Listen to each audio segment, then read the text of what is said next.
వంగి అమ్మ నిన్ను ముద్దాడుతున్న సమయంలో రెండు పూల పట్ల లాంటి కాళ్ళతో అమ్మ ఎదురు మీద కన్నుతున్న నిన్ను చూసి ఏనాడు నా కొడుకంటూ సూత్రాల పట్టుకుని ఆటలాడిన కొడుకు అడ్డాల నాడేమో బిడ్డయ్యాడమ్మా గత వచ్చినాక అమ్మని మరిచాడు అడ్డాల నాడు బిడ్డవయ్యా గత వచ్చినాక అమ్మను నిలేశావా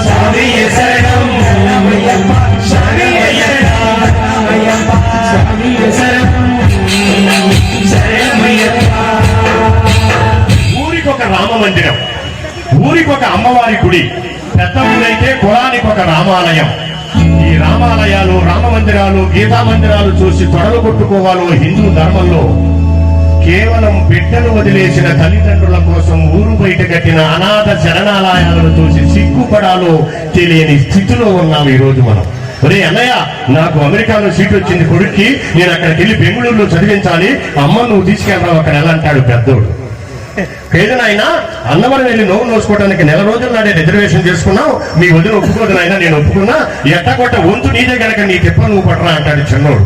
ఈ రెండు వాదనలు తలుపు చాటు నుండి నా అమ్మ ఒక కంట కన్నీరు ఒలికిపోతుందమ్మా, ఇద్దరిని కన్నాను ఏకాకినైనను, నా గర్భ సంచి విలువ తగ్గిపోయిందిరా, డబ్బు సంచుల మీద మోజు పెరిగిందిరా, ఒళ్ళు ఊరిపోయినా నీ కన్న తండ్రిరా, కాలం వచ్చిపోతే నిన్ను కడుపులో పెట్టుకొని అందుతో నేను అరెదురయ్యాయిరా, అమ్మనైనే కొరకు ఆవిరించానురా. స్వామియే శరణం శరణమయ్యప్ప, స్వామియే శరణం శరణమయ్యప్ప.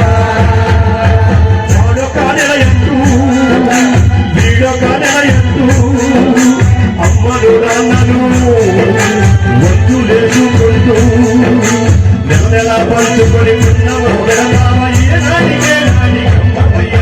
స్వామియే శరణం శరణమయ్యప్ప, స్వామియే శరణం శరణమయ్యప్ప.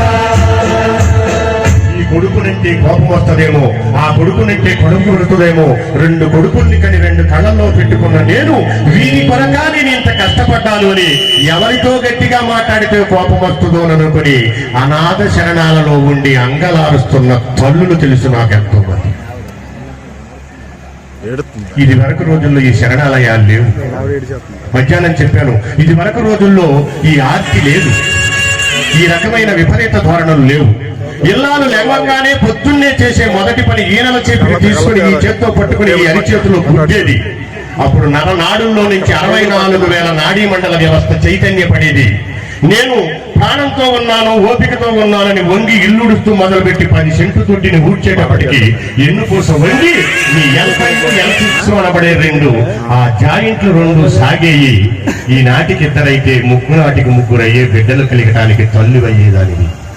వంగిని ముక్కు వేస్తే ఒక ఎక్సర్సైజు, బట్టలు ఉతికితే ఒక ఎక్సర్సైజు, అంట్లు తోమితే ఒక ఎక్సర్సైజు, నిలబడి వంట చేస్తే ఒక ఎక్సర్సైజు. ఇవన్నీ పోయాయి. పని మనిషి వచ్చి అపార్ట్మెంట్ ఊరవడానికి దొడ్డి లేదు, ముగ్గేయటానికి ముగ్గు లేదు, ముగ్గుంటే వేయటానికి చోటు లేదు. 2 స్టిక్కర్లు అంటించేసేసి ఉన్న బట్టలు మొత్తం పని మనిషి ద్వారా వాషింగ్ మిషన్ లో వేసేసి అదే తిప్పుకుంటది, అదే ఉతుక్కుంటది, అదే ఆరేసుకుంటది, అదే పెట్టుకుంటది, అదే చించేసుకుంటది కూడా. అలాంటి స్థితి వచ్చింది. గర్భసంచి మీద ఒత్తిడి తగ్గిపోయింది. బిడ్డలు కలగటానికి కూడా లేడీ డాక్టర్ ఎవరైతే బాగుంటుందో అని చెప్పి వెళ్ళి వాళ్ళు ఇచ్చే మందులు తిని కళ్ళ కింద నలుపులు వచ్చి 23 ఏళ్లకి గర్భసంచులు తీసేసే దౌర్భాగ్యం పట్టింది నాడు మా ఆడపడుచు.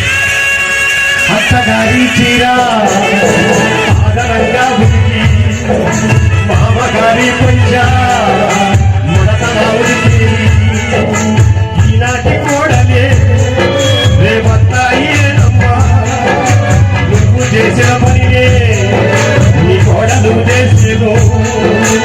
ఈనాటి కోడలు అర్థమయ్యావు, రేపటి అంతరాయణం అయ్యేను. స్వామియే శరణం శరణమయ్యప్ప, స్వామియే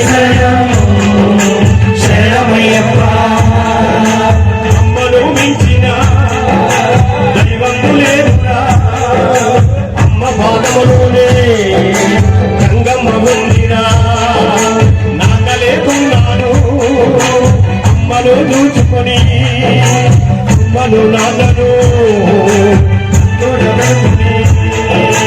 ఏమున్నా లేకున్నా అమ్మ ఉన్నదిరా, అమ్మ ఉంటే నీకు అన్ని ఉన్నట్టేరా. స్వామి శరణం శరణమయ్యప్ప